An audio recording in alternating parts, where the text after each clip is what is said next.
Hi, welcome to the Avrum Rosensweig show. My name is appropriately Avrum Rosensweig. Works well.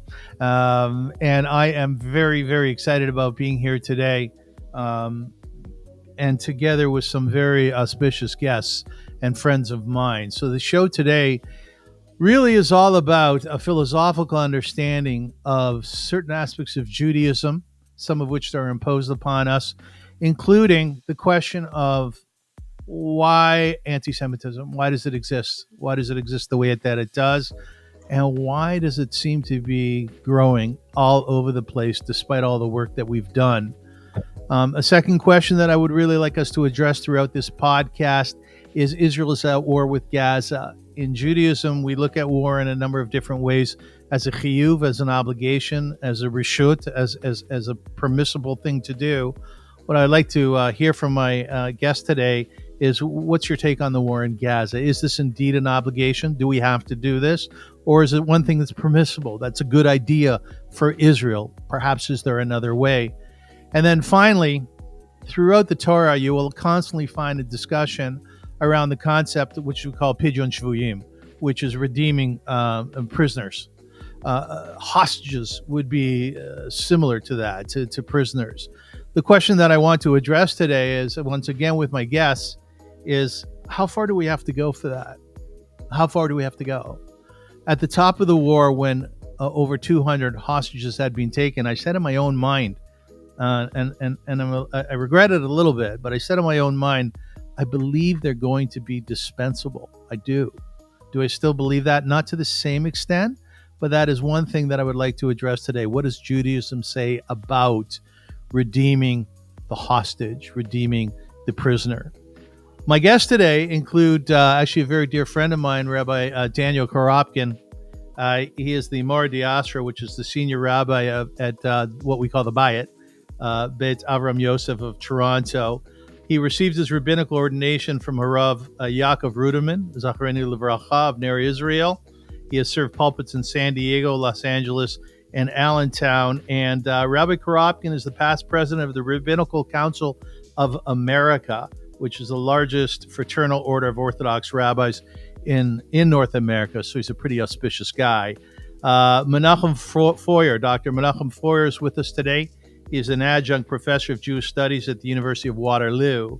He's also taught at Deuvel College in the Department of English and the Center for Jewish Studies at York University.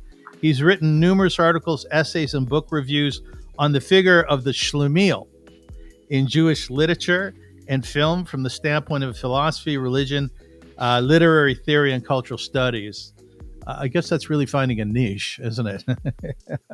The Shlemiel in Judaism. Professor Michael Chiguel, he's all the way here with us from Budapest.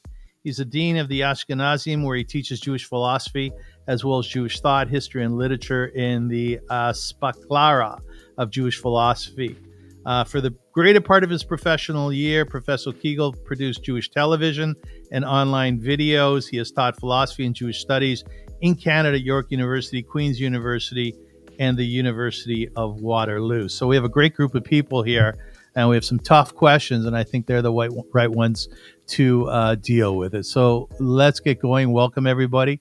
And once again, thank you very much for joining us. By the way, I want to tell my viewers that Milk and Honey, which is a phenomenal dairy restaurant here in Toronto, has offered up dinner for two for anybody who can answer the following question. Who was my guest last week on the show? And where does he live in Israel? Okay. If you want to win a dinner for two at Milk and Honey, my guests cannot answer the question, nor can my family. Yeah. Sorry, Menachem. That's the way it is. Just the way it is. Okay. So let's jump in here, and let me be really simple about it. It's very clear to every Jew that we are a much hated people, much disliked people. The incidents of anti-Semitism have not increased by 10% or 20% since October 7th. They've increased across America, North America, South America, pretty much throughout the world by hundreds of percentage points. We all know the stories, terrible stories about Holocaust survivors being bothered by protesters, by lovers of Hamas, by Palestinians who are fighting for their rights, whatever those may be. and it's dismal and it's frightening. And I know many, many people, young and old, who are startled. They're astounded by the fact that we are hated to the extent that we are hated. Now, I always think it's important to add that we have many friends throughout the world. I know that. It's one of the reasons I started Via Hafta, a Jewish humanitarian organization here in Toronto, was so that the world could see who we are. And as far as I'm concerned, we're a beautiful people. And we ensconce ourselves in chesed and kindness, in tikkun olam, in repairing the world, in prayer, in godliness.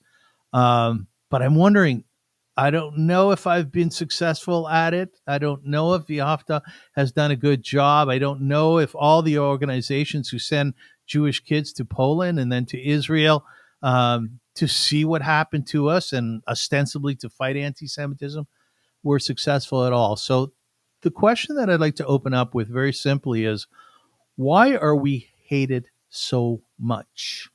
Who wants to take that? Michael Chiguel. Did I say I wanted to take it? No, you didn't. Oh, that was good. I like that. Really cool. Let's touch fingers, Menachem. Professor Michael Chiguel in Budapest. Why anti-Semitism? First of all, just before I answer that question, try to, or not even answer the question, but approach it. I want to say, I'm Jewish, and therefore anti-Semitism is an unpleasant thing for me. At the same time, though, I really believe that there is a profound complement in anti-Semitism, and I don't want to shirk it. I want to enjoy the complement of anti-Semitism. I think it's important to see the complement. I'm sure you know the old joke, two old guys sitting on a bench and complaining about the news in 1939, that they're reading in the Frankfurter Zeitung, and one of them is taking nachas because the Jews are in charge of everything. I think it's important to remember that. Anti-Semitism tells us we're really special. And as much as it hurts, that special message, even though it's negative, if we want to remove the negative side of it, but we don't want to get rid of the special. Because I think a lot of combating anti-Semitism removes the special, as well as the negative. So I'll just say that. In terms of, I'm not going to try to give an answer really, but I think it's also very important to distinguish two genres of cause of anti-Semitism. There is in philosophical language, we make a distinction between accidental and essential causes. And there are a lot of fascinating and very believable accidental causes to anti-Semitism, economic, political, historical, and so on. If you read Hannah Arendt's Origins of Totalitarianism, you get a brilliant, economic analysis of why anti-Semitism, and it plays into a lot of ancient paranoias, which have a very, there's no simple answer. It's quite complex. That's one genre. On the other hand, I think the deep essence of anti-Semitism, not accident, but essence of anti-Semitism is actually quite simple. And Rav Chisda, I think, names it in the Gemara when he says that it comes from Sinai. Where he explores the etymology of the word Sinai, Mount Sinai. He says it's derived from the word Sinai, hatred. Yes. And the sheer fact that the Kodesh Baruch Hu gave us a Torah at Sinai, that is the essence of anti-Semitism. According to Rav Chisda, and I tend to agree with him. So I think the answer is, to my mind, always has to be kept in its twofold nature. Menachem. Wow, that was great. It's interesting. I just spent time with Michael. I was in Budapest, did a seminar on Jewish self-hatred, and it's a very interesting topic for me. And I actually, how many weeks ago was that, Michael? Was that like 3 weeks ago? About a month ago, yeah. About a month ago, I gave the seminar. So I think a lot about this question. It's very interesting. I mean, of course, it's a historical phenomenon, but I had just something recently happening on the University of Waterloo when I was teaching my class in Judaism that I think really speaks to this. And Michael Wishkegrad is a theologian. I really like his work. He has a beautiful book called The Body of Faith, God in Israel. And in that book, he has sections on chosenness. What does it mean to be chosen? And there's some lines in there, and I was like, I have to share this with my class. This is a position from faith about chosenness and about being proud of that God had selected us from amongst the nations to do these mitzvot. It's a beautiful thing. We have to say thank you. We're very happy that happened. There's a midrash about it. So Wishkegrad's is very straight up about it. And I talked about it to the class. I read that, and then like, this is a position of faith, the position of chosenness, and that hatred comes out of this. There's the jealousy. And Michael Wishkegrad talks about it in his book. He talks about jealousy of the brothers, with all the brothers and the jealousy and like Esav, the whole thing. There's anger and jealousy there. So there's a theological root, but speaking practically, one of the reasons for hatred, I mean, of course, you could look at the history of Christianity. There's tons of stuff. There's a great book by David Nuremberg called Anti-Judaism, and he goes through every single historical period and figure, and he shows how anti-Judaism has been a figure, not just since the Christians, but with the Egyptians. And we're talking going back to Alexandria. He brings on all these sources about anti-Semitism. This is an ancient thing. It's an ongoing thing. It gets into every society. Sadly, it's like a virus, and like in the United States, I got my PhD, I did my graduate work, and I know a lot of my colleagues and what they think. And I'll never forget, I had a fight back in 2005 with a professor from Amherst College about Israel. And he's saying, oh, they're ethnically cleansing, there's a genocide, and I saw such hatred, such anger. And then people started calling me names for challenging him. These are scholars. So like no longer an academic discussion anymore. It's like, you're an asshole. Just straight up. And I was like, I had an awakening. I was like, oh my God, there is no conversation. You are totally impassioned by ideas about Jews being genocidal, ethnic cleansing. Our main intention of Israel is to destroy Palestinian people. Like where we have post-traumatic stress syndrome from the Holocaust, and now we have to visit upon the Palestinians. I hear this all the time from these academics. And I heard this like years ago. I'm trying to say it's like, here we are, 2024. I heard that nearly 20 years ago, this stuff. And it goes even before that, in academia. You could like look at Partisan Review, different journals. It's all there. New Yorker, all the articles, the whole history is there. But it's an awakening for me because all this stuff's been taught for so many years that students are indoctrinated and it's a part of the culture. But it's not just in the classroom. There are clubs, like the Students for Justice in Palestine or, the Jewish Voices for Peace. These are funded by Qatar, major monies going into them. And they are very popular. They have like apartheid week at York University. I was there. They had apartheid week all the time. It's a regular thing. Like it's built into the institution. What they've managed to do is they've infiltrated the academic institution with money and positions and ideology. And it's true. And I've seen it personally. And I'd say, so the reason why people are hating Jewish people is because it's passed down. It's cloaked academically.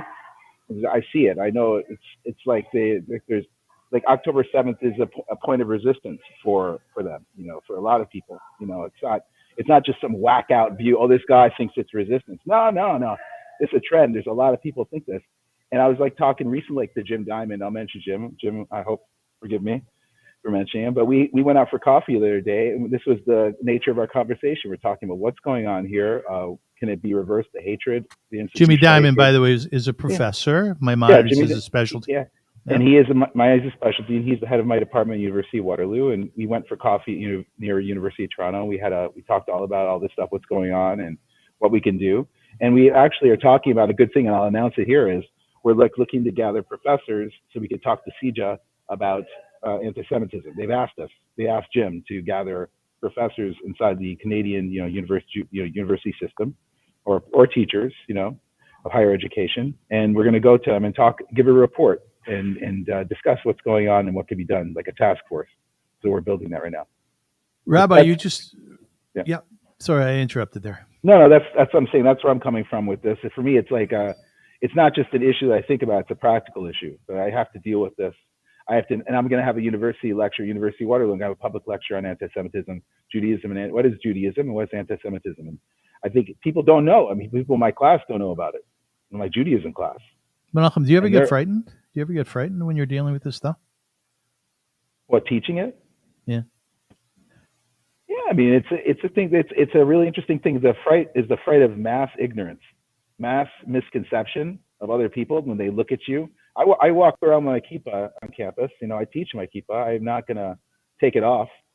I'm Jewish, and I haven't been confronted, but I see people with keffiyehs all over campus. I see like protests the other day after I got out of class. There was a poster for like Unite for Palestine, something, protest in the square at University of Waterloo. So it's around, I see it. but I haven't been confronted with it. But I know a lot, and I talk to my students in my class about it, and they say, yeah, it's prevalent. They see it a lot. A lot of people have these opinions, and it's hard. They don't like. They feel the Jewish students in the class said they don't feel protected. They don't feel that they're included in the DEI kind of stuff. They talk about it. It's not like just some subject that middle-aged people are talking about or something. Yes. It's an actual institutional issue. Well, what I love about my group today is that, as I said before, Michael Chiguel, who's a professor, is currently in Budapest, has done a lot of work there for the Jewish community, for academia, for academics. Menachem is at a ski resort. And I must tell you, from my friendship with you, mostly on Facebook, I love your adventuresome nature. I just love it. So well done to you and your family. And of course, they're skiing right now, by the way. Yeah. So if there's any background noise, you'll know it's your fellow skiers, right? No, I told them I need some space. So. Good for you. And then there's Rabbi Daniel Korobkin, who is a universal Jew in nature. He himself just came back from Eretz Yisrael, from Israel, where, amongst other things, he was harvesting fruits and vegetables for those farmers who could not find workers. So well done on that, Rabbi. Good work. So let me throw this out to you. You have one of the biggest Orthodox synagogues in the world. It's a beautiful edifice up on Clark Avenue. If you haven't seen it, it's stunning. And you have a huge membership. Because of the proliferation of anti-Semitism, your security is up. There's all kinds of memos that you're sending out reminding people how to come to shul, what to carry, what not to carry, how to approach the openness of your Judaism. And clearly your doors are locked on Shabbat and probably in the morning as well. Anti-Semitism has increased, and it's on your doorstep. Why is that? I'm listening to the two other very distinguished scholars that I'm privileged to listen to right now. And what becomes more and more apparent is that, first of all, you have to ask the question that any person who studies Gemara, studies Talmud asks, which is, Lamai nafkamina. Is there a relevancy if we were able to identify the primary factors or causes of anti-Semitism? And the only thing that we would have to point to is, if I knew what was the cause or causes of anti-Semitism, I could address those causes in the hopes of reducing anti-Semitism. I believe that that's an exercise in futility, because anti-Semitism is the most ancient form of hatred. It has mutated like a virus in every single generation. When Jews have been the lowest class, we were persecuted because we were perceived as vermin. When we were the higher class, we were persecuted because we've been perceived as running the banks and everything else in society. There doesn't seem to be one consistent form or cause for anti-Semitism. And therefore, I'm not convinced that this is really a productive exercise to try and ask the question, why does anti-Semitism exist? I do feel that one thing that we can look at or trace is that quite often, the more open the society, the more accepted that Jews have become within a society, sometimes the more we try to blend in, the more that there's an increase in anti-Semitism. And yet at the same time, there have been iterations in Jewish history where we've been sealed up behind the walls of the ghetto, and there's been just as much anti-Semitism. So there's no rationality behind it. I don't think we'll ever be able to discover it. All we can do is address it and hold our heads up high when the world wishes to squash us. I was coming back to that thought, having just come back from Israel. The world hates us simply because we want to defend ourselves. Whenever we are attacked, the world has condemned us even before we've fired a single bullet, because Jews don't have the right to defend themselves. Like Dara Horn's recent book, People Love Dead Jews. There's a certain romantic ideal about the Jew being the persecuted martyr. But when a Jew tries to thrive and create his own country that is productive and successful, that's when the world hates us as well. So You asked me, Avram, about the whole idea about added security. There's no question. It's well before October 7th. In the last 10 years, I've seen a shul that in Canada, which is one of the safest places in the world for Jews, go from a place that was open just about 24 hours a day to a place that now you can only access with your fob if you're a member of the shul or there's a security guard at the door, and where bags are checked when you first come in. It's gone from the most open kind of society for Jews to one that is quite scary, and that has become to look more like Europe has over the last several decades. And I'm sure Professor Chiguel can address what life is like for a Jewish synagogue in Europe and how it's been for the last several decades. So it's much safer than it is in Toronto, I think. Yeah, maybe. These days, I think a lot of it has to do with the rising anti-Semitism, has to do with the fact that Canada has one of the most liberal policies on immigration of all the countries in the world, where there is very, very little vetting, and there's a belief that once you come to our country, you'll learn how to blend in and to integrate and become part of our values and our ideology. And that is not at all proven to be the case. That has not proven to be the case in Germany or in any other major country that has let in huge amounts of immigrants from the Middle East who, in the hope that these people will learn how to integrate into Western society, what has been discovered is that they're not. And if anything, they are pushing back against Western society and hating the country that has been the source of so much benevolence in their lives. And what we're seeing is that the liberal ends of the of society are embracing that kind of attitude, because the liberal population tends to hate the country in which they live. That just seems to be a pattern that we're seeing in the United States and in Canada. If you believe that your country is an occupier and an oppressor, then you immediately affiliate with the new immigrant class, who also has an axe to grind with Western civilization. So you put those together and you compare that to the Jewish mindset, which has always come to its diaspora host with a tremendous amount of gratitude and a tremendous amount of desire to become a contributing part of that society. And you see an immediate clash between the person who hates where they live and the person who is just very, very grateful for where they live. So Rabbi, just in sync with what you were saying at the top of your response, you're not sure that it's the right question to ask, and I hear you. The question is so perplexing that many have simply given up trying to answer it. Elie Wiesel, the Nobel Prize winner and Holocaust survivor, concluded that the endurance of anti-Semitism remains a mystery. He described anti-Semitism as an irrational disease, the unsolvable puzzle. He said it is that the world has changed in the last 2,000 years, and only anti-Semitism has remained. The only disease that has not found its cure is anti-Semitism. But I want to push you a little bit on this. I like to push all three of you on this. I am on TikTok and other social media outlets. And obviously I'm, strongly supportive of our Eretz Yisrael, of Israel and the Jewish people. If someone asked me, Avram, who are you? I would say right up in the top three things. I'm a man, I'm a dad, and I'm a Jew. I'm a Zionist. So, but I will tell you something. In all the words that I put out there in support of Israel and the Jewish people, you know what comes back to me a lot is, if you guys would stop being so cocky, if you guys would stop being so arrogant, right? If you guys would stop espousing this view of the chosen people, right? Then you probably would be liked a little bit more and perhaps hated a little bit less.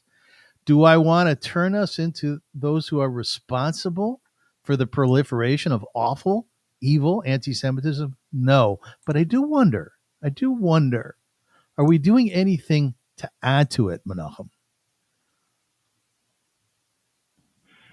Are we doing anything to add to it?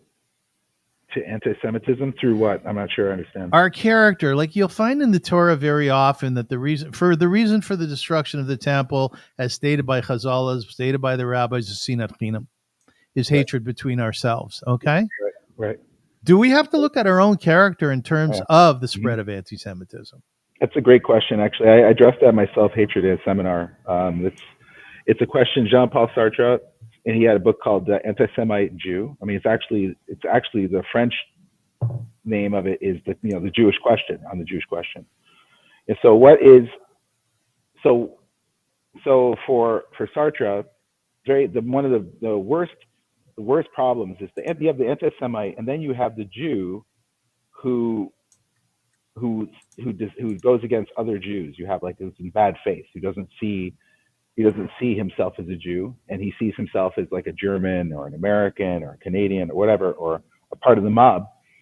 And then they turn against Jews, and he says they create another, and he calls that bad faith. Sartre calls that bad faith because the person is not dealing with their Jewish particularity, rather they project it. And the whole thing is that people do it. It's like when you're responding to anti-Semitism, one of the things you could do is turn against and say, it's not me, it's this person over here. This is the bad Jew. And that's like the sin of sin, what you're talking about. I think it's produced, according to Sartre, it's produced by anti-Semitism, produces that. That's a byproduct of anti-Semitism, is that projection. And a lot of scholars talk about it. Sander Gilman talks a lot about through history. He goes through medieval history into the modern period, and he shows how Jews have been throwing other Jews under the bus, as a response by saying, I'm a real Christian, or I'm a real whatever, I'm a real Marxist, I'm a real whatever it might be. The sacrifice, like Jean-Paul, like Girard would say, René Girard would say, it's like the sacrifice. It's a scapegoat. The Jew becomes a scapegoat for Girard talks about this, like in terms of the Black Plague, Jews were blamed for poisoning the wells. So when they're in conflict with themselves, they're united through us. But then you'll have Jews who say, I'm not that kind of Jew. I'm not the Jew that poisons. These Jews are the Jews that poison. It's like, it's very interesting. It's a phenomenon through history. I think that we do contribute, and I really worry about whenever I see a Jew going out there and supporting, Palestinians and Hamas and all this, it's mind blowing. When I see something like that, I'm like, what happened to you? What is that? What is that, Menachem? What happened to you? What did happen to them?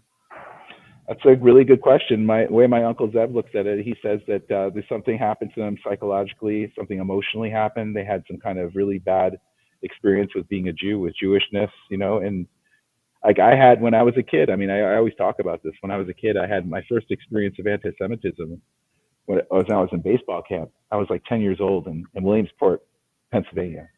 I was really into baseball. I went to Little League World Series baseball camp with my brother.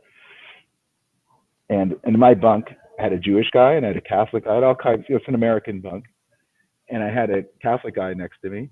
And every day he would come and he'd go, Jew, Jew, Jew, Jew, Jew, Jew. He would like really be in my face. And I was just a 10-year-old kid. I'd never seen anything or experienced anything like this before. So what I did was I started calling Cassie, Cassie, Cassie.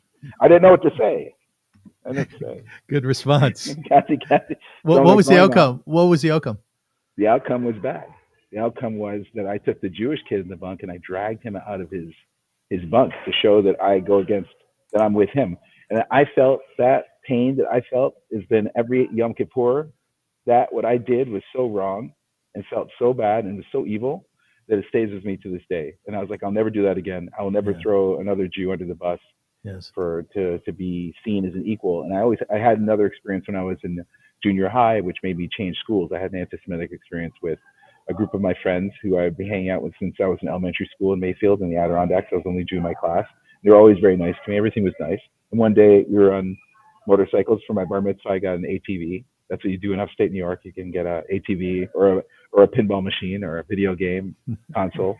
So I had my ATV and I would go riding with my friends. And one day I was riding with them and they all pull over to the side. And I'm like, I get off my ATV. I'm like, what's going on, guys? Why are you pulling over? This is weird. It's the middle of nowhere. And then they all get in a circle around me and they say that Jason has something to say to you. I was like, Jason has to say to me. Jason's like, you dirty Jew. He's like calling me all these names, really insulting me in front of everybody. And I turned to them, my friends, and I said, this is so stupid. Anti-Semitism is so dumb. I was like, this is just dumb. I don't want anything to do with this. I'm going to walk away. He's just an idiot. And they took me and they pushed me at him. and they surrounded me into a fight. They forced me to fight with him, and I was humiliated because I was in such shock. He kicked me in the dirt, got on his motorcycle, and rode away. And that was the last time I saw my friends or him again. I told my mother after this, I got to change schools. I can't deal with this. This is so wrong. But for me, anti-Semitism is very personal. I experienced it as an American living in a small town, and there was a lot of benevolence to Jews. Religion was never a factor. Like on Hanukkah, they used to sing Hanukkah songs with us, about dreidel, dreidel, dreidel, made all the clay, and they would all look at me during the, like, he's a Jew, he's a good guy. We're all singing to get Christmas carols and all that stuff together, and it was that kind of sense of like goodness. But then this happened and it made me, really, really second think, a lot of things in my culture. And I think a lot, that's when I teach students about Weimar Germany, the Jews got a lot of second thoughts, when Hitler rose to power. One of my favorite journalists, Karl Kraus, a Viennese journalist, I'm reading a book right now called The Third Walpurgis Night. And it was a book he was afraid to release while he was alive because he thought it would increase anti-Semitism. It was released after his death. And the book gives you details of Hitler's rise to power and how, as a journalist, he's responding to it. It's harrowing. I mean, like listening to him, I wish he released it. Maybe he would have got a lot of Jews like, whoa, we got to get the heck out of here. This is like, Berlin and Vienna are not good places to be. So, Michael, you're in Budapest. You wait, can I wait? Yeah, go, yeah. You want to respond? Go ahead. Yes. I find it interesting, Avrum. You asked a very interesting question. You asked a question whether Jews are culpable to some extent for being arrogant. Yeah. That the arrogance somehow engenders anti-Semitism. And Menachem beautifully deflected your question by suggesting that the question is really one of self-hatred, which is actually the opposite of arrogance. So I found that very, very interesting.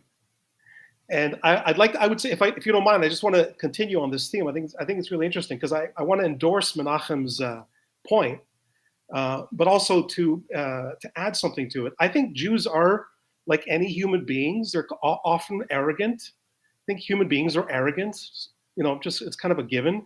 And I don't think there's no amount of humility really on the part that Jews can exercise that will eliminate anti-Semitism. I think it's kind of silly. But on the other hand, I think if I may interpret Menachem's point, maybe push it a little further, I think the real problem is not that Jews are arrogant. I think that the real problem is that Jews lack arrogance.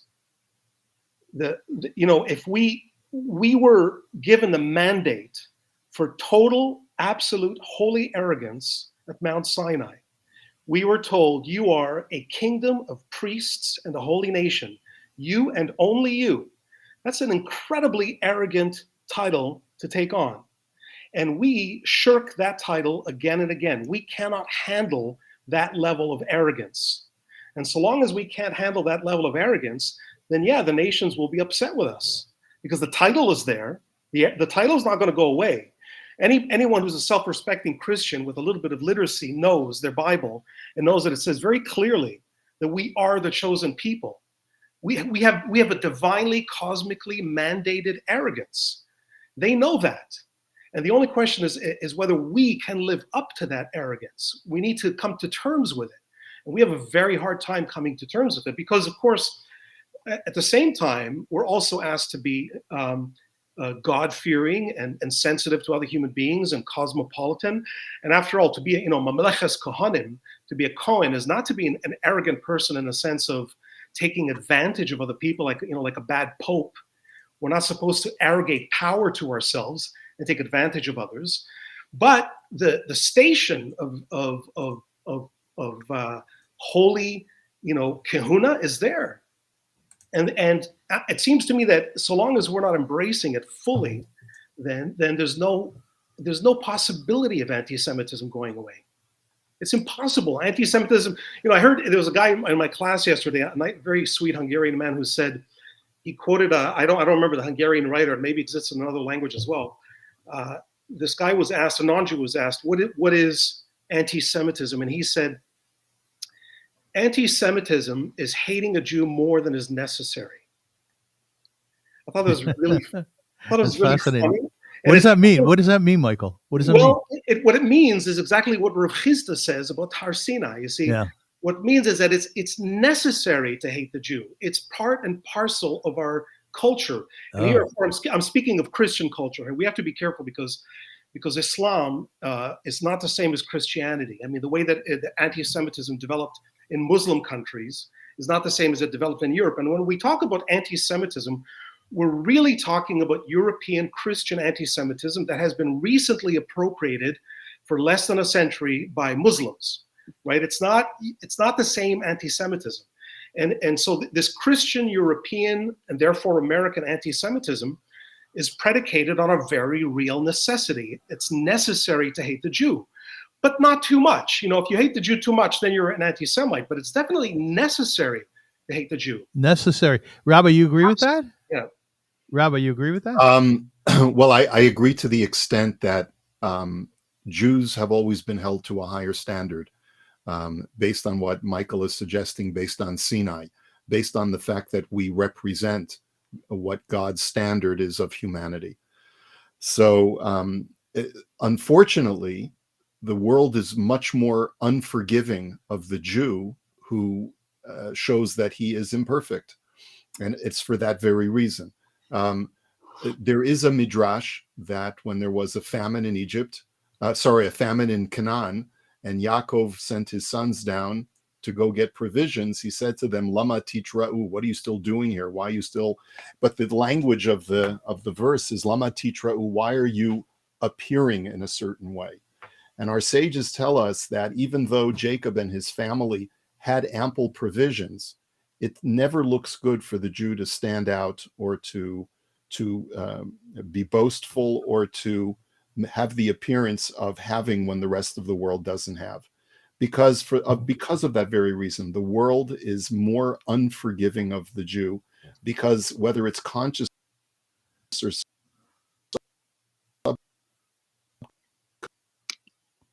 You cutting out there, Rabbi? I'm missing something important here. Okay. Higher standard, because we by our own. Okay, we're gonna have to. Did you lose me? Yeah, well, you're back now, though. What were you saying? Sorry. There we are. The world is more unforgiving of the Jews. Yeah, why? Why is the world more unforgiving? Why? Because we're the chosen people. Our theology basically states that we are the chosen people. We represent what God expects of humanity. And when we fail in that task, the world recognizes it and calls us out for it. When your child, hang on a second. When your child who's very prolific in nature, your child who's very talented, goes to school and he's sort of the Wayne Gretzky of his classroom and so on, you tell your child, relax, don't get too haughty, right? Be humble, right? And I know we're the chosen people. I get that. And obviously that requires definition.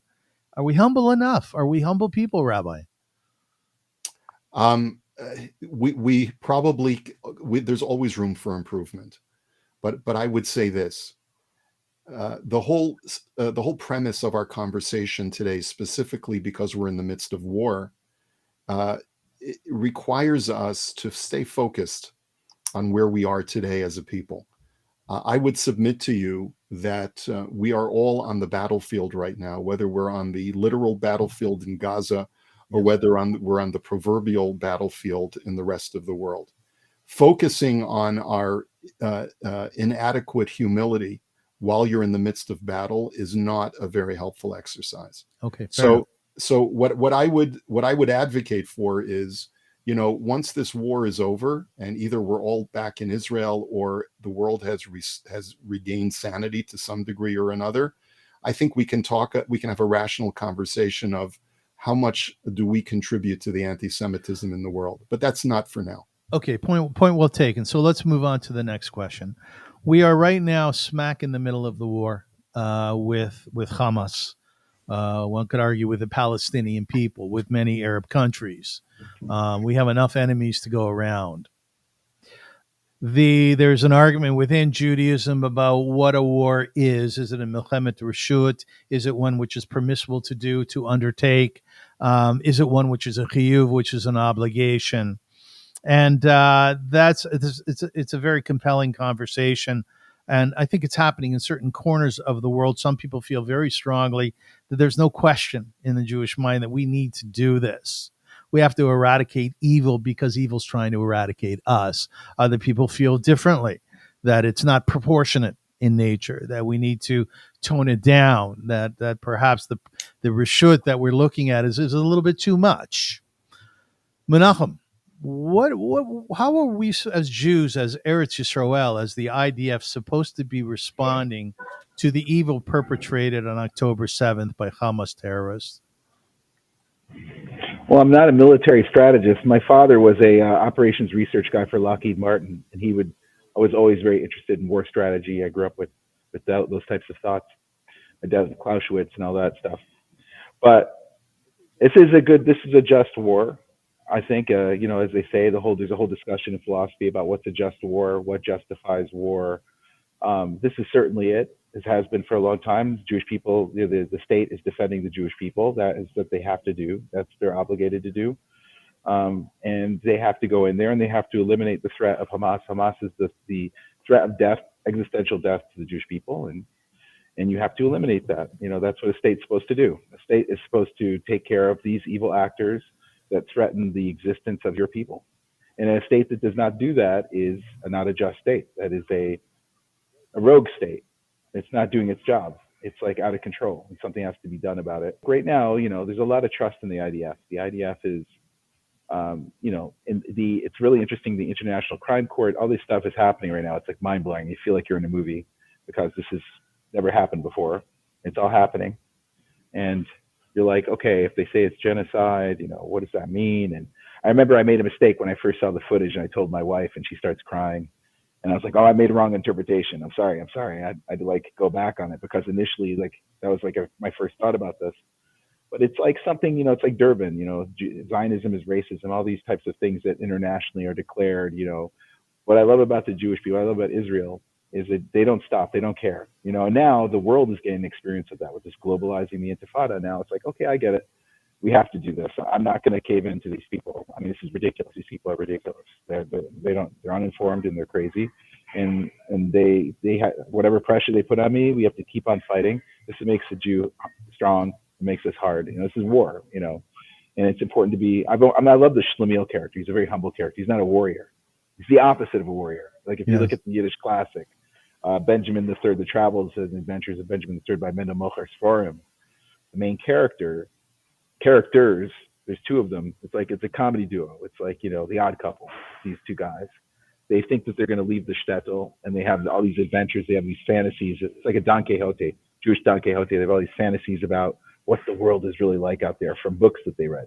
It's like, so the whole time they're traveling around, they're making up all these things that are happening and they're really not happening. It's all fantasy. And we as readers are looking at you Shlomiels, you guys you're in a fantasy of leaving the shtetl and you can't leave the shtetl. And then in the end of the book, something very interesting happens. The Russian army gets a hold of both of them. They kidnap them. They take them hostages and they bring them into to the barracks to fight for the Russian army. And they get up to their physical. They get up to their test. And then one of the generals is like, these guys are ridiculous. You can't have them in the military. They can't fight for us. So their life is saved by their foolishness, by their Shlomiels. And it's been traditionally a thing is that Jews don't fight. And Israel is a novelty for that reason. Israel is a novelty. Yes, yes. After the Holocaust, yes, we do fight. And we are fighters. We have a history of that. And it's been lost in the diaspora. And here we are, and we have it, and we are warriors. We have a history of warriors.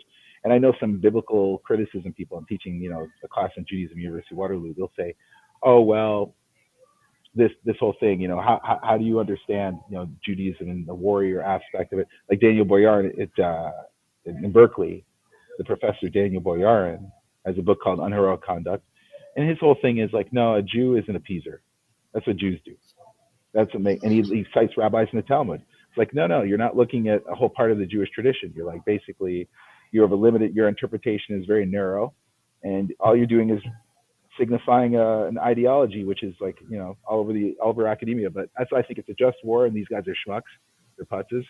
They're Jews. I love them, but I gotta go sit down with them and say l'chaim and say, what's going on? Michael Chiguel, last week we, was very clear to us that God made every effort to let the Jewish people know that while it was good that the Egyptians, Pharaoh and his warriors on their chariots were killed, because that meant the saving really of the Jewish people, there's also a lot of discussion around compassion for all God's creations, right? Making sure that we don't sit back and dance and drink and party over the death of even the Egyptians, who were very evil towards us. How should we be dealing with that and all the deaths in Gaza today? Well, if I might just slightly disagree with Rav Korobkin, he said that this is not a time to consider questions, metaphysical questions of humility, when there are much more urgent, more immediate military issues at stake. In a sense, I do agree with him. I mean, look, my father fought in the 6-Day War and in the Yom Kippur War. We moved to Canada because of the Yom Kippur War. My uncle was wounded in the Yom Kippur War. So, I'm definitely not a pacifist. At the same time, I can't imagine a more auspicious moment to think about Jewish humility than precisely a war, and precisely for the reason that you mentioned. And I would also disagree with Menachem. I'm not at all convinced that this is a just war. I am convinced that it's a necessary war. And, my wife and my daughter are now in Yerushalayim, and we were there on October 7th, in Simchas Torah, and I was anxious about getting home when I heard sirens overhead. And, I'm definitely, in a practical sense, very anxious about the whole thing. But to this day, the most modest counts of Palestinian lives lost is 15,000, right? I mean, the Palestinian Health Organization claims 25,000. Let's say they're inflated. Let's say it's only 10,000. Let's be really generous. 10,000 dead Palestinians. So, am I comfortable with that number? By no means am I comfortable with that. By no means. Is it a just war? Are we justified? Are we truly going to throw words around like tzedek and justice when we consider the lives of 10,000 human beings made in God's image? Well, Michael, I'll retort to that. Not at all. I'll retort to that briefly. Yeah. It's very interesting. Like, I'm teaching Judaism right now, and I have to select texts that I want to share with students who are Jewish, Jews in, non-Jews in the class. And one of the texts that I had a problem dealing with was the book on Shmuel, on dealing with Shmuel with the Amalek and destroying all the people, including children. And this animals. Is not Amalek. The Palestinians. I know, but I'm just saying, like. No, but there's a difference. But the Nafkamina is important. We can't just say Palestinians are Amalek. That's very irresponsible. Right. I know. I'm not saying that. I'm just saying that's the extreme. I'm saying within Judaism you have that tradition, and you also have, but in every war, I mean, David and Melech fought wars that were not just, and you could say in your view because people died. Every war people died, and it's absolutely horrible. Was the World War II a necessary war, a just war? There are a lot of people, millions of people died there too. Dresden happened. There's a lot of things that happened. There are a lot of people. In a war, people die. In a war, people die. So in every war, people die by definition. Absolutely. So if we speak of a just war, by definition, we're talking about the justice of people dying. It's not possible to have a war without people dying. So the whole concept of just war, it's clear that people are dying. The question is not whether people are dying. The nafkamina to define the justice is not the death of people. It's a different issue other than that, right? So the question is, what would make this a just war, and is it a just war? There are many wars in Jewish history, both in Tanakh and beyond, and some of them might be considered just and which not. So the question is definitional. What is a just war? Personally, this doesn't strike me as a just war. Again, it may be a necessary war, but to claim justice, actual justice in the way that we understand tzedek according to the Eibishter, are we clear about that? I mean, I'm not a Navi. And no Navi has come up to me and said, "Oh, this war is jihad. It's a holy and just war." That I'm not convinced at all by that. Okay, Menachem, hold on for a second. I want to hear where the rabbi weighs in on this. Sure, of course. Yeah, I'm not going to address the issue of whether it's just or not. I'm satisfied with saying that it's necessary. Okay. And I'll come back to the point that I started with. There is a time for for contemplation and philosophy. There's also a time of eliminating our enemy, and this is the time. Now, I'm not a military strategist, and I would venture to say that neither are my co-panelists, and that none of you have served as generals of the IDF to know what the best strategy to eliminate Hamas is. I do attribute most of the casualties, if not all of them, to the tactics of Hamas using human beings as human shields to maximize the amount of civilian casualties so that Israel can look bad. And that's Hamas's ideology. They idolize and adulate death, and that's what they want the world to see. They want the world to see that Israel is killing their civilians so that they can villainize the Jews once again. And so I blame Hamas for every single casualty. I don't know what the solution is because I'm not a military person, but I do know that we lost last week, we lost 21 soldiers due to the fact that they went carefully into a building to try to make sure that there were no human beings inside when they could have equally just as effectively flattened it by a drone. And the cost of human life on the Israeli side is extremely high because of the great care and concern that we are demonstrating in trying to clean out a hornet's nest where the hornets are hiding behind regular people. So I'm not going to guess whether it's just or not.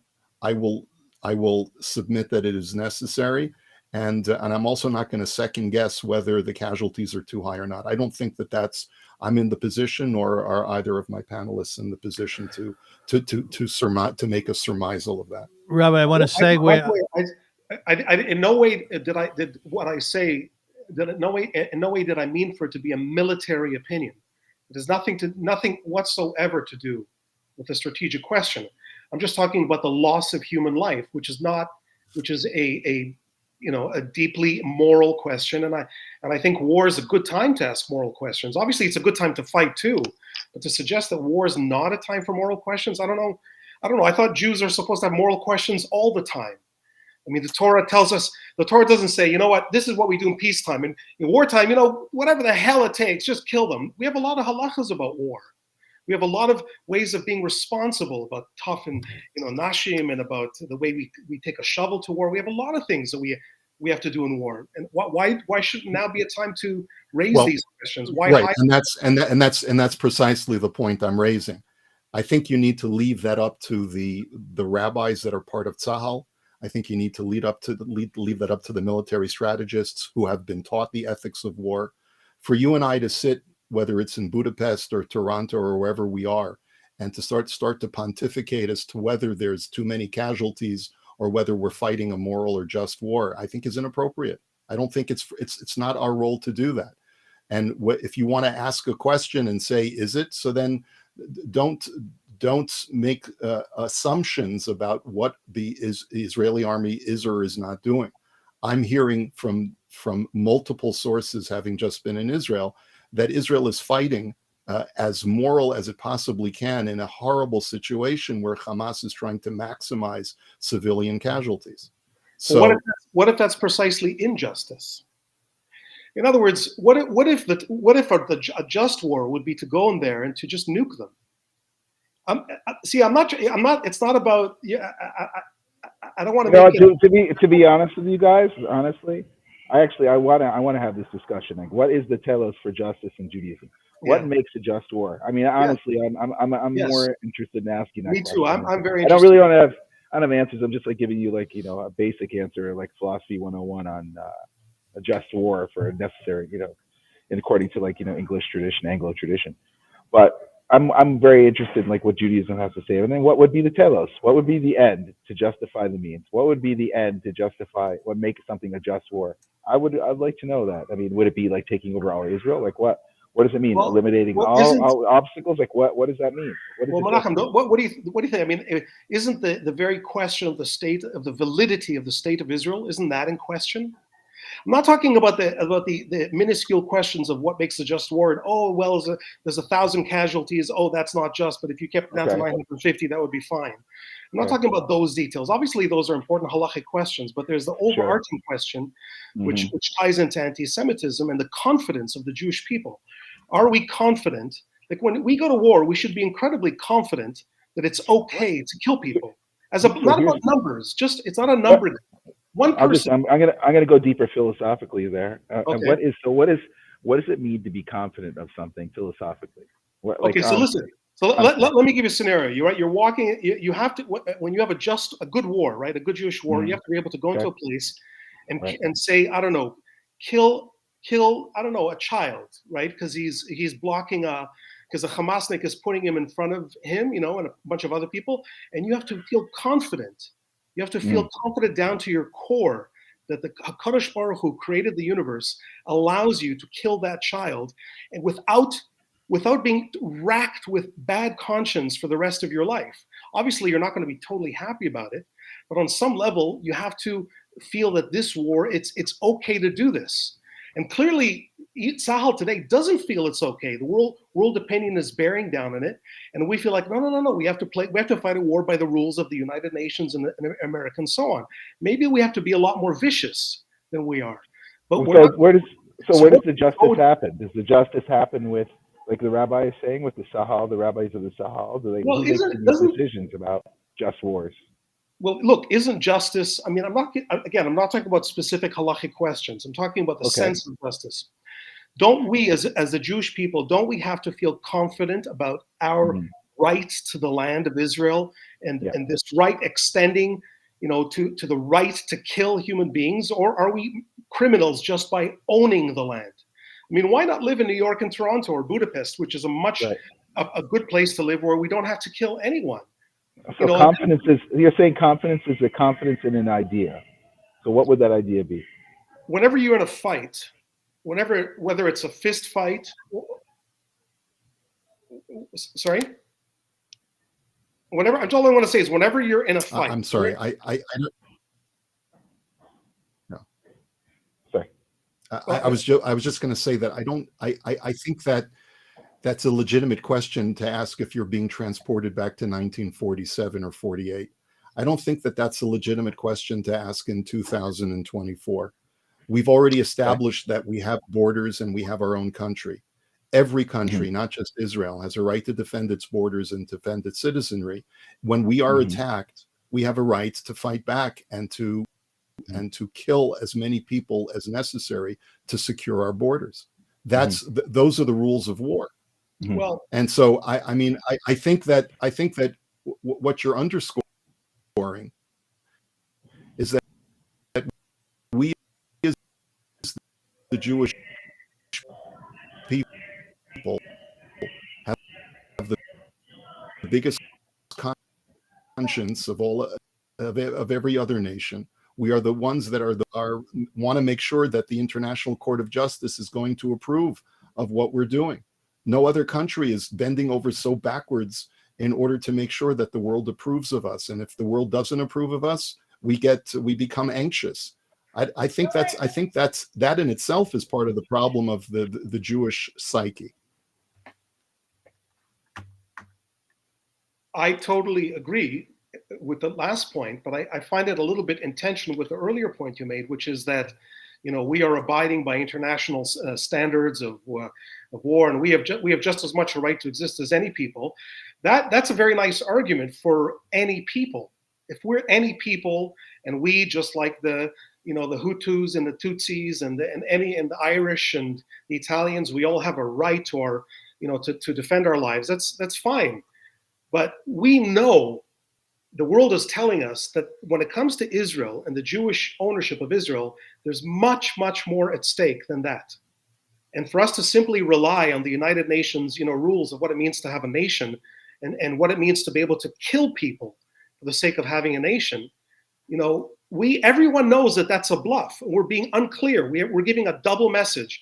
On the one hand, we're saying, oh, well, yes, we are God's people. We're the chosen people. We have a connection to this land that goes back to Abraham and so on. On the other hand, we're saying, no, we're abiding by international laws. Well, you can't have it both ways. I mean, you can, for practical purposes, you can say, look, we're fighting by the fair rules of the UN, but then don't pretend to be a special people. You're just like any people. You're just a bunch of jerks like any people in the world. You're just as much a bunch of jerks as the Palestinians are, or anyone. And there's nothing particularly noble about your existence, nothing particularly noble about the state. And it's actually questionable, if you're looking at recent history, in any case, in an area which is dominated by Islam and by Arabs, it's a very questionable form of colonialism, of European colonialism for Jewish Europeans, essentially, because Israel was essentially an Ashkenazi enterprise that began here in Budapest, right? It's questionable that whether we have a right to do that. Yeah, I don't follow the logic. I think there's not a contradiction in saying that we are the chosen people and are being held to a higher standard. Yes, and at the same time trying to demonstrate to the world, at least as best as we can, when the world says that we are substandard, that we're the ones that are committing the genocide, we have a right to push back and say, no, we're not. In other words, the world is holding us to a higher standard because they, whether tacitly or explicitly, to task for being the chosen people. And as a result, not only are they saying that we're not, they're not saying that we're doing like every other nation. They're saying that we're doing less than every other nation, when that's patently not true, and that's clearly not the case to anyone who's thinking about this rationally. So that's where we have a right to push back and say, the hell with what the rest of the world thinks, and we have to just continue soldiering on and have confidence in the fact that the ethicists at the IDF have the same conscience that you and I have and are being held to a very, very high standard, a standard that's probably higher than just about any other army in the world, including the US and Canada, and continue to have confidence that this war is being fought in as careful and as conscientiously a way as possible. Folks, I want to move into the third question here. That was a very robust argument and probably did really well for my ratings, so thank you. And my Jewishness, of course. I was listening to a wonderful share by Rav Asher Weiss, who is considered to be one of the Gedolei Hador, one of the great leaders with amongst the Jewish people in terms of his thinking and his leadership. With by and large in the Haredi community, but the beauty of Rav Asher Weiss is that he goes outside of it as well. He's accessible on YouTube. He gives shiurim in Hebrew and English and Yiddish, and I really, really respect that. I personally have had not the greatest experiences with Gedolei Hadors in my life, but I'm really, really passionate about him and his life. He's a lovely human being. He gave a wonderful share on rescuing hostages. And essentially, let me tell you just in a nutshell, he went through what we call in Aramaic a whole shakla v'taryag, right? A back and forth about what Jewish people have done historically. And much of it you'll find in the Talmud. Have we saved hostages? And by and large, when you take a look at the Talmud and Jewish writings, you see that in essence, we've saved hostages, but not always prisoners. And the reason for that, in a nutshell, is because if the government or the king who has taken a great rabbi even prisoner is asking for 500 zloty, I don't know if my currency is correct, then what happens is the Jewish community has to look around and say, you know what? If we're going to pay 500 zlotys for this rabbi, well, then what's going to happen when they take another rabbi? And aren't they going to be motivated to do so because of how lucrative it is? There was a great rabbi who actually said, do not rescue me. Rabbi Korobkin, you probably know who I'm speaking of. I can't remember his name. The Maharam Rothenburg. Yeah, he said, do not rescue me. He ended up his days in prison. He died in prison. Today, you have this situation where families, and Rabbi Asher Weiss said, by the way, this is not a question of money. This is a question of saving lives who they will be killed, they're being tortured, they're being maimed, all the terrible things. He says it's not a question of money here, it's a question of saving lives. So we need to do everything we can to save hostages. The families of those who are hostages, and there's no greater rachmanis, no greater sympathy that a person can have, having a child, a grandparent, in the hands of these terrible, evil people. One can only think, my God, what they're going through on a day-to-day basis. But what the hostage families are doing right now is they're standing in front of delivery lines so that humanitarian aid cannot be delivered to Gaza. I'd like to entertain that debate for a moment from an ethical point of view.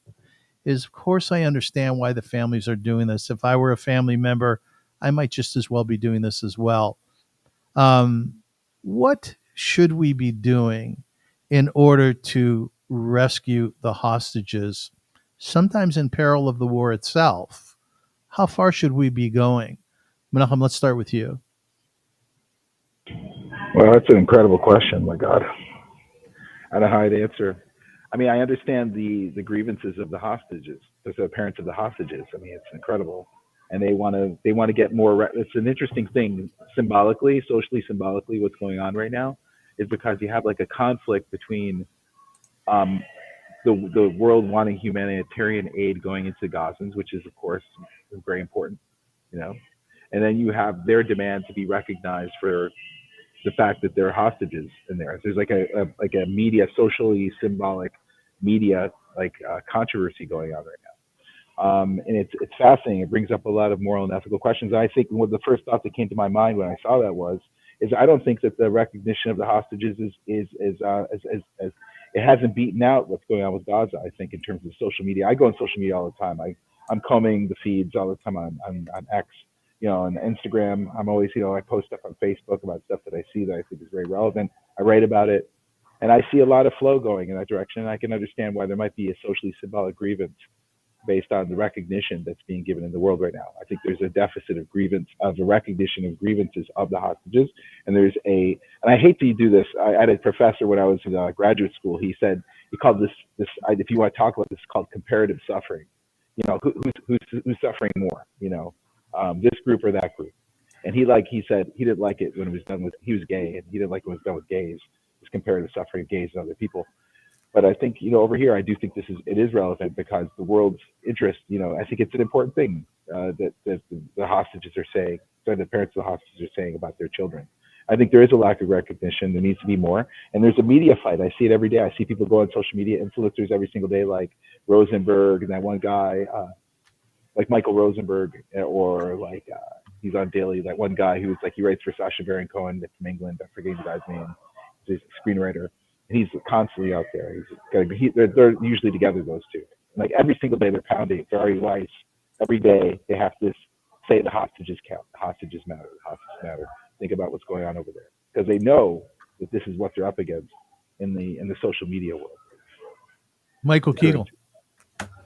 Well, I'll answer this question. I can answer it very confidently because I confidently know that I don't know anything whatsoever. I have no way to answer this question. So I can tell you confidently that what I would love to see, I would love to see the state of Israel put together a panel of 70 individuals, all of whom are highly respected by everyone in the nation, and that these 70 individuals would sit down and make a decision about what to do, and then publicize it, and then just Tzahal would go ahead and do what they have to do or not to do. Who are these 70 individuals? What are their backgrounds? Well, I would love for them. It'd be really nice if they were all rabbis. Although I'm an Orthodox Jew, but I think it'd be nice to get a couple of women in there. I think it'd be nice to see 70 people that if they're not rabbis, although I really think they should be rabbis, because I think the answer is it's an answer that Hashem should give us. And I think that the way to do that now is probably, since we don't have Nevuah now, probably the best way to do it is to get 70 really smart, really good Jewish people, really good people that have good reputations and everyone likes them, and they've proven themselves wise. And these 70 people should come up with an answer to this question: what to do with the Jews who are right now living in dark tunnels, and should we should we ransom them and exchange them for? Should we, in exchange for saving their lives, set loose killers who hate Jews, throughout the state of Israel, or should we go in and nuke them? I think it'd be great if 70 wise Jewish people could give an answer to that question, because I sure as hell don't have one. Rabbi Korobkin.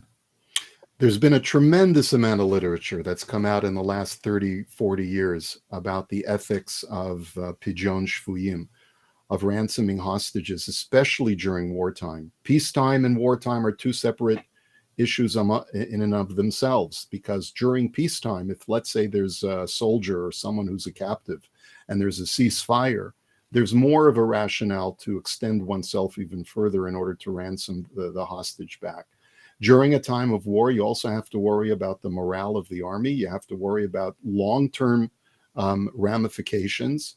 If Israel were to focus exclusively on getting the hostages back and would agree to a ceasefire and all of the conditions that Hamas wants, that would be devastating to the country. It would put us back to where we were on October 7th, except we would still be missing all of those dead people who were killed in that massacre on October 7th. And we would be no better off than we were before, with Hamas, which has sworn in its charter that it will continue doing more and more October 7th. So we have to realize that there are multiple considerations to be taken into account, especially in wartime. And a lot of the literature started, when I gave a shir on that same topic that Rabbi Weiss gave, shortly after October 7th, I used a couple of articles that I had found on this topic, written by ethicists that were discussing issues of war in Israel. And a lot of literature came out with the kidnapping of Nachshon Waxman back in the 90s. Yes. And then another body of literature came out with the trading of Gilad Shalit for 1,000 terrorists that were in Israeli prisons. And many people who are ethicists today trace the October 7th attacks to what we did in order to get Gilad Shalit back.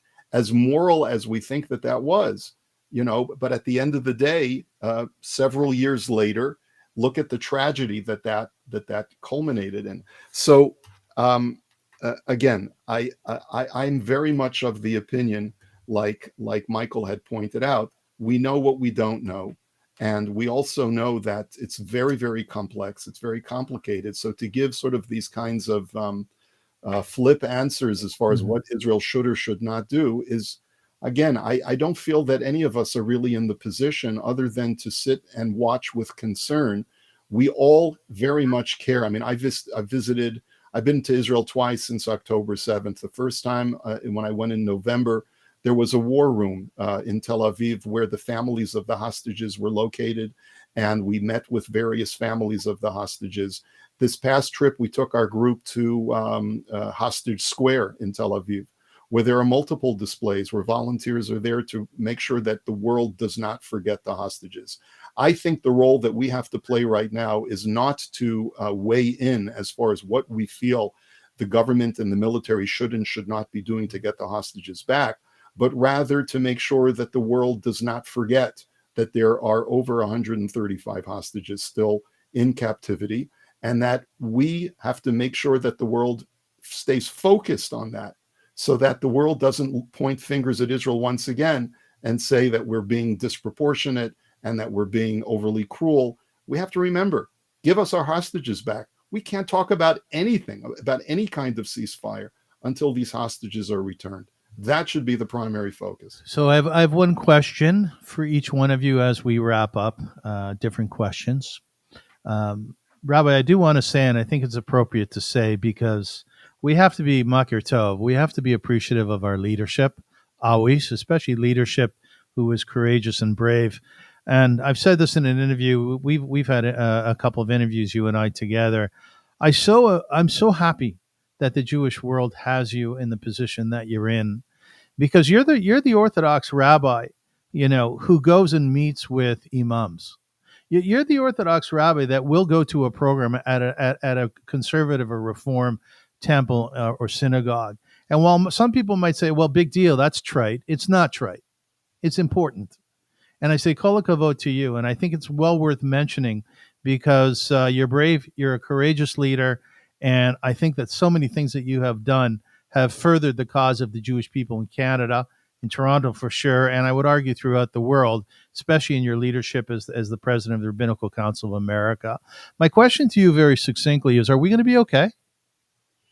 Well, first of all, thank you for those undeserved accolades. I can only tell you that I have been very desirous of meeting with imams, but I have to tell you that my whole paradigm has shifted since October 7th.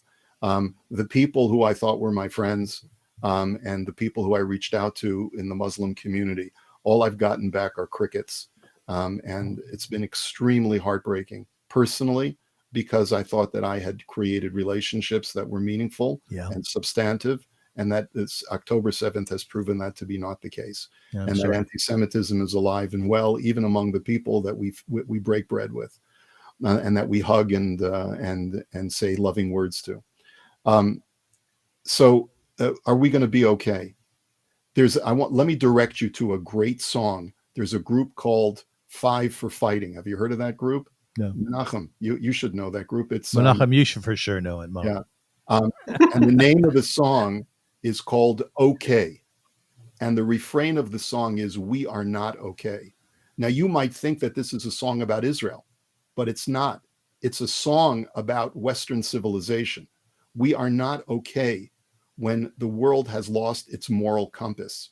When the world, on the day of October 7th, a huge segment of Western society went out to celebrate the massacring of thousands of Jews.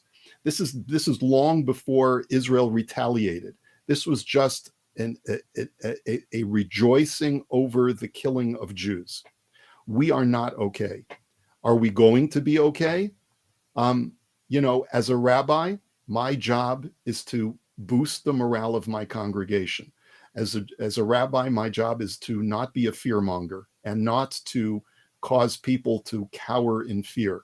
And my constant message to the congregation is, hold your head up high as a Jew, be proud as a Jew. You live in Canada, which is still very safe despite the protests and the in-your-face kind of intimidations that we're experiencing, but exercise your free speech and do not allow the haters to intimidate you and cause you to cower in silence and submission.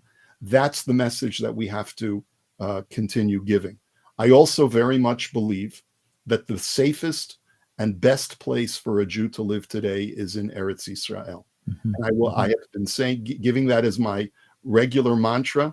The very first Shabbos that I came to Toronto, I announced to the congregation that my job is to turn off the lights after you've all made Aliyah. Yeah, right. And I believe that today more than ever. What is going to happen to Canada? It's anyone's guess. Will things stabilize if, God willing, we get a prime minister who has some semblance of morality? Forgive my politics for a moment. Maybe Canada will stabilize and renormalize, and the same thing will be true of the United States. But there's no question that it's not about me. It's about my children and, more importantly, my grandchildren. We have lasted in this diaspora longer than we've lasted in many other places with tremendous prosperity. But every diaspora where we've lived, every country that has accepted us in, there's been an expiration date. Poland was probably the longest. We were there for 1,000 years. Yes. And it was great for a long time until it wasn't great. Yes. And Canada and the United States are going to be the exact same thing. It's great until it's not great. And we just have to make sure that we're not like that frog that you put in a pot of cold water and you turn on the heat and it doesn't have enough common sense to know when to jump out because the water's too hot. We should all pray to have the wisdom to see the signs that are right in front of us to know when it's time to go. Menachem, I think one of the things that I really love about you, one of the things that reasons I wanted you on this podcast today, again, as I said before, because of your adventuresome nature, it's wonderful what you do. You're always one place or another. I don't know when you have time to teach at university.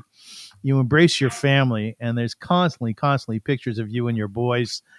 And that is very near and dear to my heart. I have a son who's 17 years old. He's a beautiful kid. I'm honestly not sure how to teach him about the anti-Semitism and the hatred that's directed to you and I and our colleagues and all of our people For what, I don't even know. What do you tell your kids about the hatred toward them? Well, it's interesting. I got my two kids. I have one kid in Eretz Israel who's in yeshiva, and I have another kid who's living with me and going to York University right now, computer science. So it's very interesting because they have two entirely different attitudes about what's going on and approaching it. Shalom's total faith. He's so happy all the time. He's got a smile on his face. He's in the right place. He's in Eretz Israel. He's in yeshiva in the second year of yeshiva. I mean, it's very high madriga, and he loves it. He's embracing it. He's very happy. He travels around Israel. He goes. He was just in Efrat, and he's showing me, here's Bethlehem right here. So he's in that space, and there's such a big spirit in Eretz Israel right now that he's feeling it. They're all feeling, all the guys in yeshiva. It's very strong. So talking about anti-Semitism with him is not as urgent as speaking with my son Dov in the house. So my son Dov is he's an intellectual child, very smart kid. He's very moral. He's a very good kid, and he loves discussing things. So he's very ordered in his life. So we have lunch, and we have conversations about the world, what's going on, and he intellectual conversations. There's certain past podcasts we both listen to, like Sam Harris. He has some very interesting podcasts on anti-Semitism, Islam, all these types of things, and it's very reasonable. My son really likes Sam Harris, so we talk about those inyanim, and we talk, what's going on in the world. How does he feel? How are his friends feel? I'm always tuning in with them, with his, what's going on around him. What does he see? So the first I start off is what are you seeing? And actually, the dialogue I'll start. I want to get to cut to the chase here, but with this is that I remember when Kanye, both of my kids were here when Kanye did all that stuff with, I love Hitler's a cool guy, kind of stuff. The tour, cool guy tour.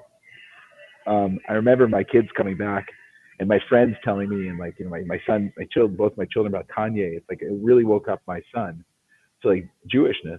I don't think it's the right approach to approach Jewishness through anti-Semitism. It's not the right way, but it's definitely making them and all of his friends aware. And we talk about what's going on right now and how they're interpreting it.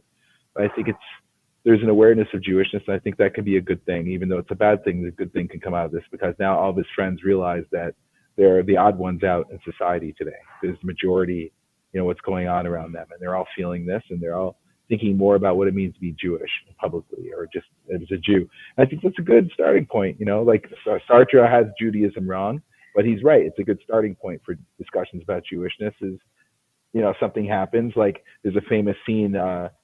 Jean Amory, the famous Viennese journalist and thinker, and I've written about, and he has this moment. He writes about this one famous essay in this book.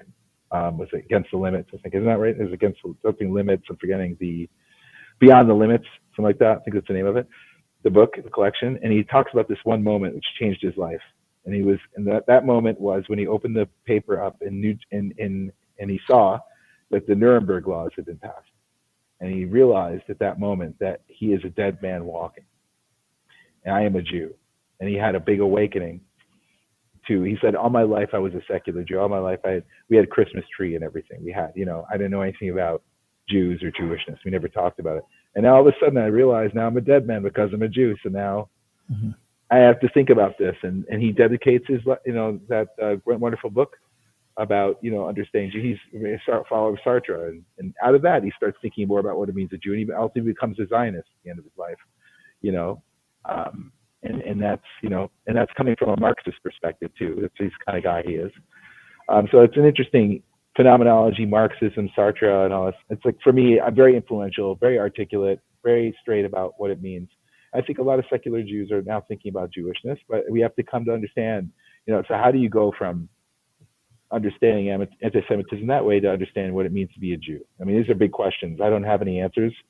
I just know that I'm speaking to my son about it and getting what he feels. I have some idea of it. I could talk to him about it, but my academic ideas don't always work. But we're having lunch. We talk about it at lunch. We talk about Judaism.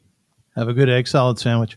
I think one of the things that I'd like to mention about the book, The Jew and the Anti-Semite by Sartre, is that he says that it's very easy to put people down and to feel really special about yourself.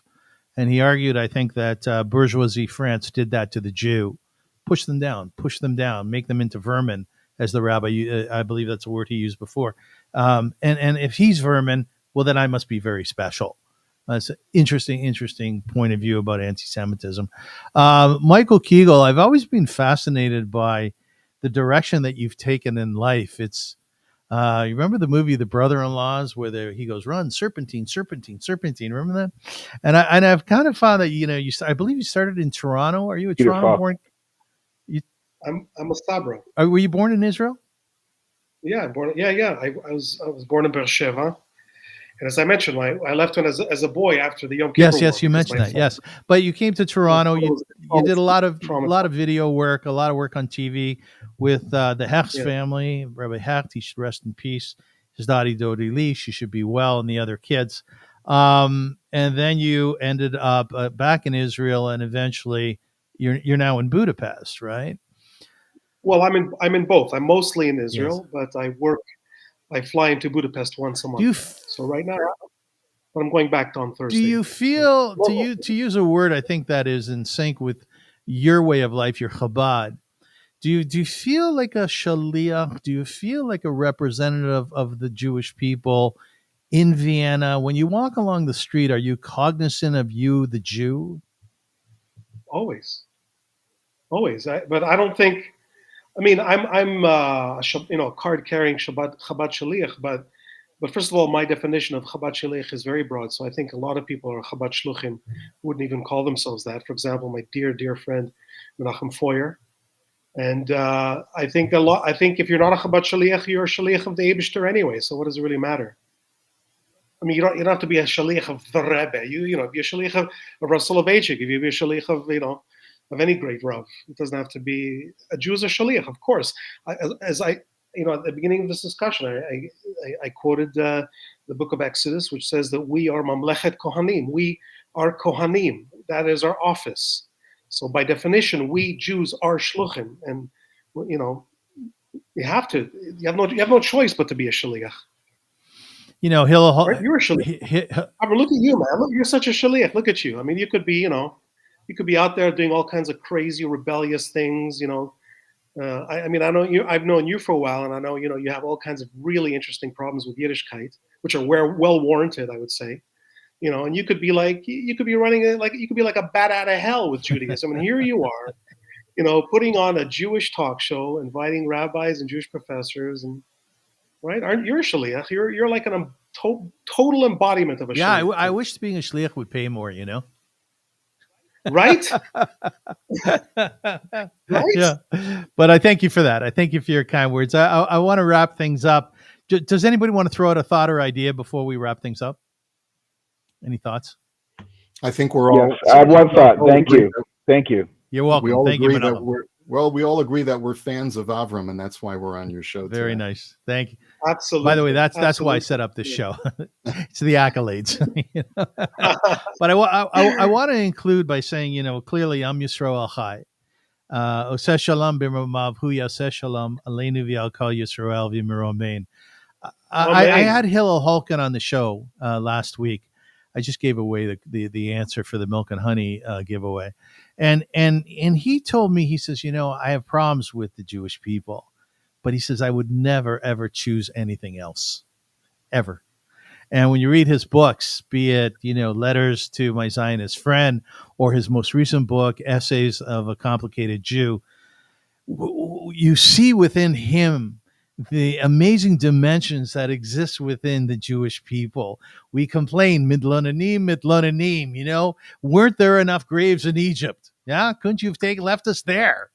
And we continue to ask God and our leadership, oh man, it's not easy to be a Jew, Yid, but yet we embrace it and we love it. And quite frankly, especially through my learning of Torah over the last 4 years, which has been pretty intense. And by the way, I thank my dear Rabbi Daniel Korobkin for that.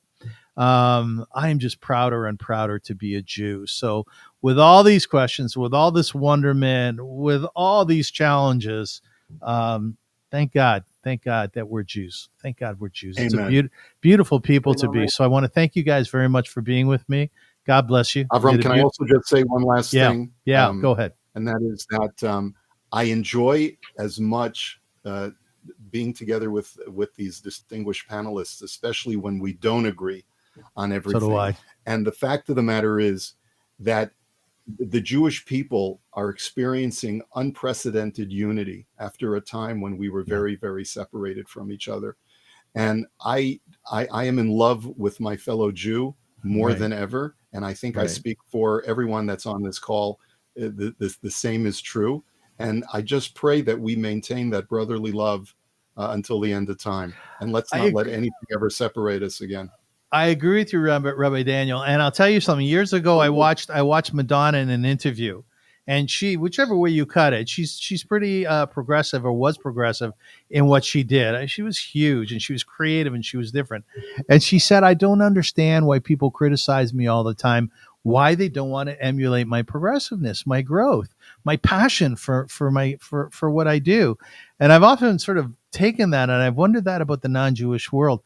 Why don't they want to emulate the beauty that we have? Why don't all the Arab countries want to say, yeah, you know what? We can prosper like the Jewish people did in Israel. Let's become business partners with them at least and move forward. So it's a quandary. It's a quandary. Anyway, Zygosin to everybody. It's so nice being with you guys. I love it. I love listening to you. And I think also this is very indicative of Elu Vielu, that you can have an open discussion and disagree with your colleague, but at the end of it, we embrace one another. So well done, Yeshikoach. And I thank you for all my viewers. I will be back next week, and I'm going to have a one-on-one with my very dear friend, Rabbi Daniel Korobkin. So make sure to be here again Sunday, 1:00, 2, actually. You have a chavrusa at 1, so we don't want to ruin that. So thank you. It's the Avrum Rosensweig Show. It's an inspirational podcast. Really, really speaking to people who are fascinating and have done wonderful things in life. So thank you so much. Take care. Okay, thank you.